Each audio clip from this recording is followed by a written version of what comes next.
everyone!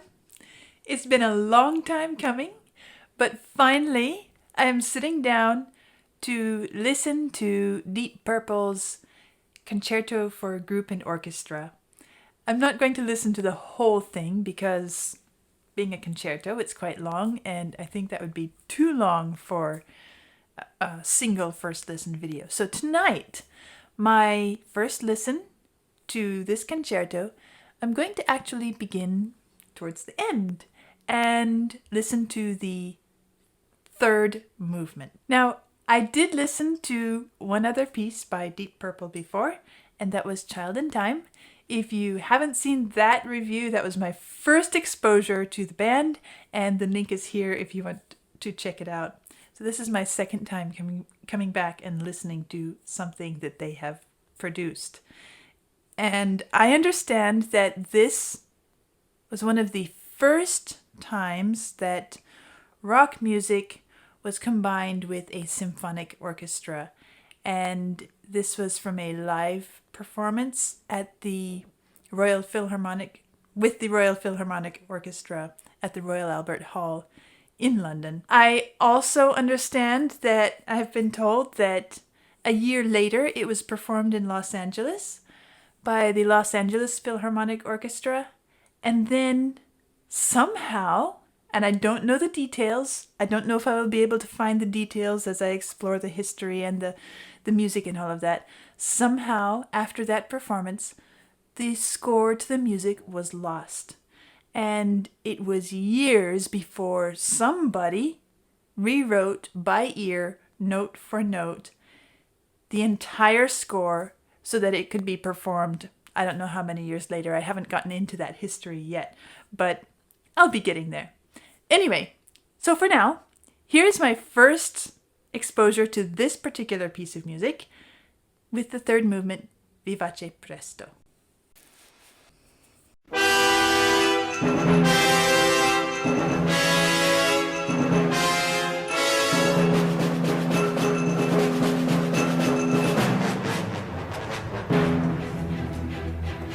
Nice and brassy at the beginning.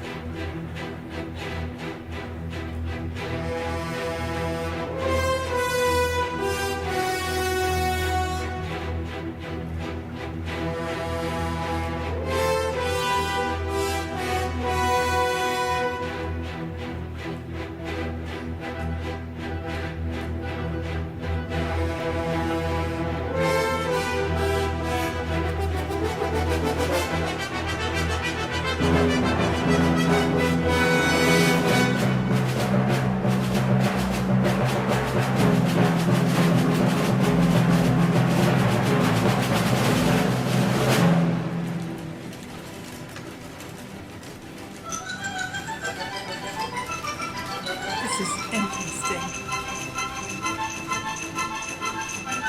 It is very orchestral.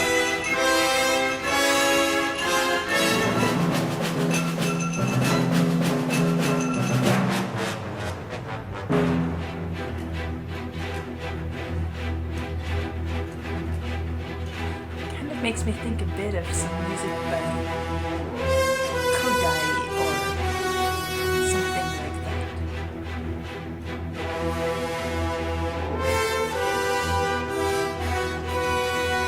I like this little figure. It's like it's got some galloping horses or something.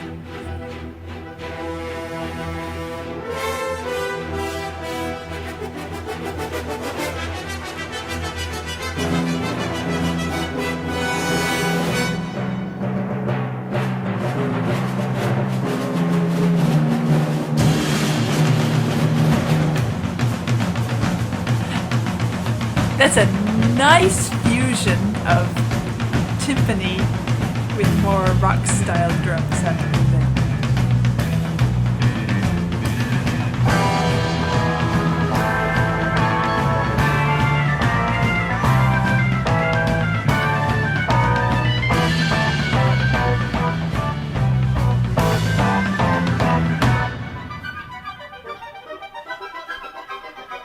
It's so playful.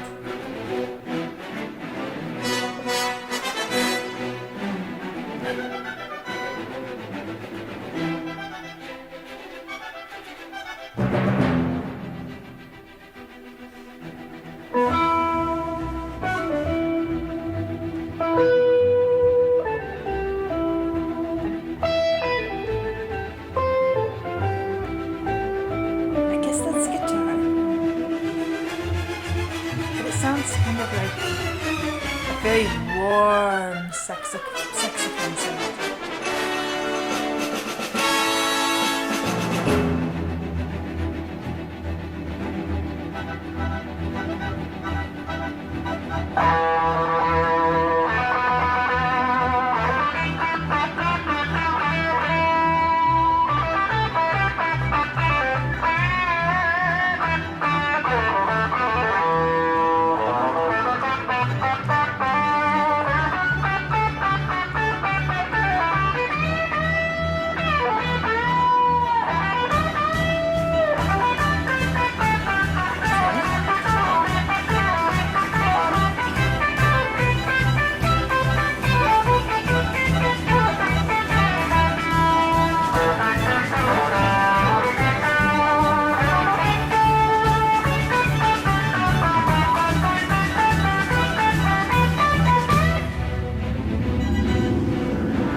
Okay, this is I'm very much enjoying this.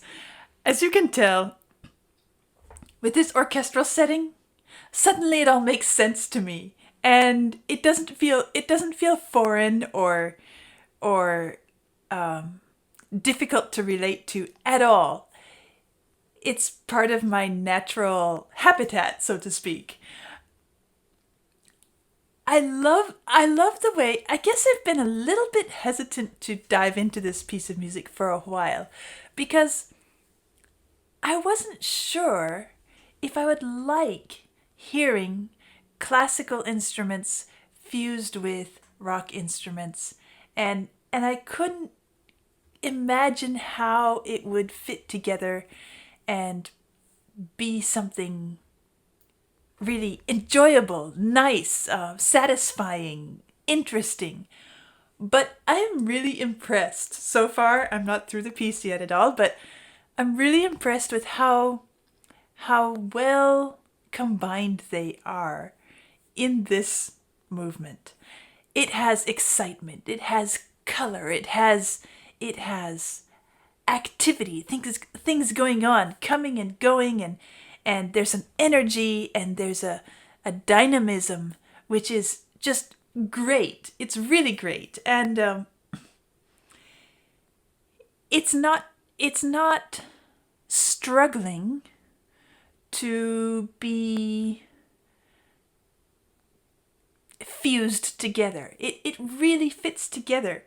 There's so much that I'm enjoying about it, but I guess the first moment where I really felt the fusion element working so well is when the timpani entered, and then gradually, as the standard orchestral percussion developed, then also the rock percussion entered and kind of took over. But it was this seamless transition, which was very texturally, colorfully, tonally enjoyable to hear and feel that progression as it went along. Let's get back to this, and I want to hear more of what's coming next. We kind of came to a little climax, and then it dropped off, and I'm going to back up just to where that begins and hear how it progresses from there.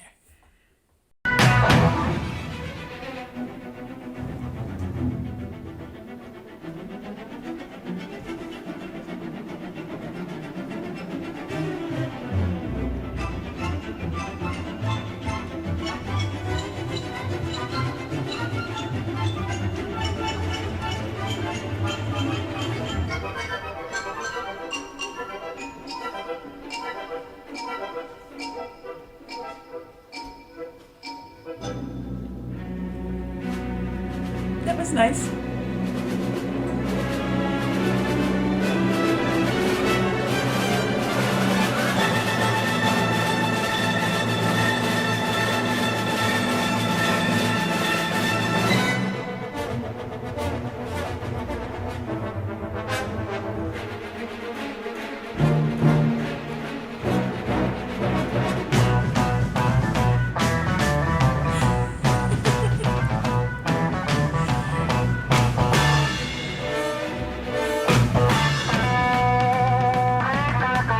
Getting a little bit funky, groovy there. That's interesting. But now we're right back into this.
Okay. That drum solo, which I'm sure it must be called, was great. Now, I can't judge it from a technical drum expert perspective at all, but I'll tell you what I loved so much about it. I loved the way that it was more than just creating a whole bunch of beat patterns or the typical things that you hear a rock drummer doing in a rock song. This was more about texture and color and pattern and shape, and it changed, it moved, it carried in a way that, could I say it's more melodic? I don't know if that makes sense, but to me, it had more of a sustained growth pattern that was changing shape, and it, like an orchestra, I guess I would say, maybe it wasn't more melodic, maybe I would say it was very orchestral in its style. Now, I don't know if that was an incredibly impressive drum solo performance. I don't know. I don't know if it was technically hugely demanding, but I loved the way that it gave this multi-dimensional, colorful effect within the context of the music. That's what I enjoyed so much about it. And I guess that's one of the things that sometimes I miss with some of the music that I listen to, is that I miss that shaping, that sculpting, the coloring in, the dynamism of the way patterns and textures and tonal effects can be handled. And I love hearing it happen even on a drum set. So I enjoyed that a lot. And I also like the way that it was integrated within the orchestral movement context.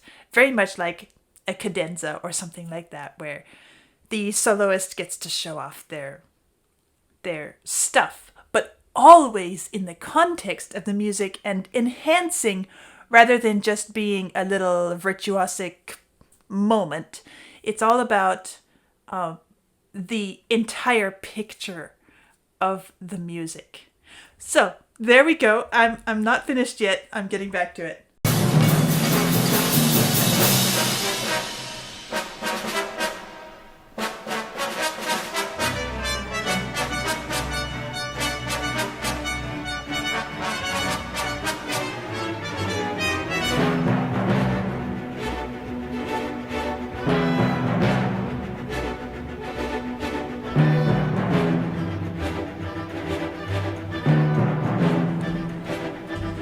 Little answering back and forth between the instruments and the timpani.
Everything is increasing in tempo.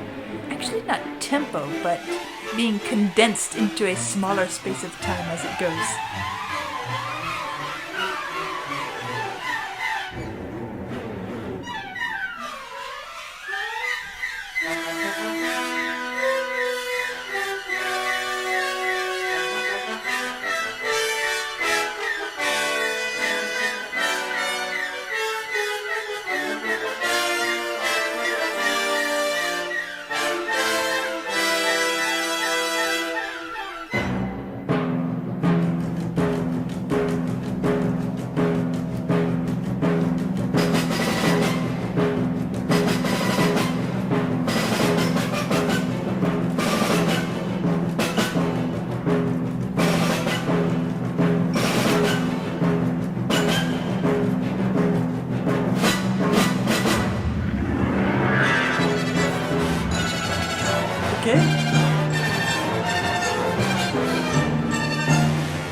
Building up again.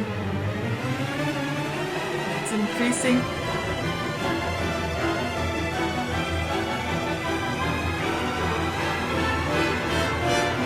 It really gets crazy intense here. It's like it's a high-pitched tension.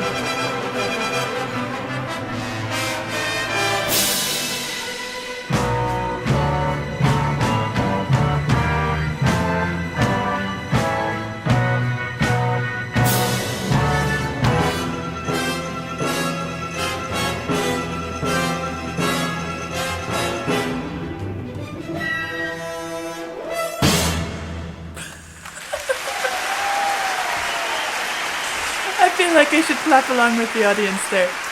That was definitely applause-worthy. That was a lot of fun. I enjoyed it. Now I do feel like I've got to listen to the rest of this concerto. I really do. And I guess I'll have to decide if I'm going to just sit down and listen to it all in one go, or maybe I should share it with you and do it one movement at a time. But I'll decide that eventually. Anyway, as I was listening to it towards the end, I began thinking of something like Pablo de Sarasate's music. It's got this vibrant percussive element, but it's still incredibly beautiful and energetic and orchestral, of course. And this movement reminded me a lot of his music. So there we go. I have some continued listening to do to spend some time with this, really sink into it, dive a bit deeper, and then, of course, you'll find, after I spend some days with it, I will do an in-depth, and you will see that link right here, and I hope you enjoy it as much as I did, because that was definitely worth my time. I will see you all soon, and I'm looking forward to what I discover.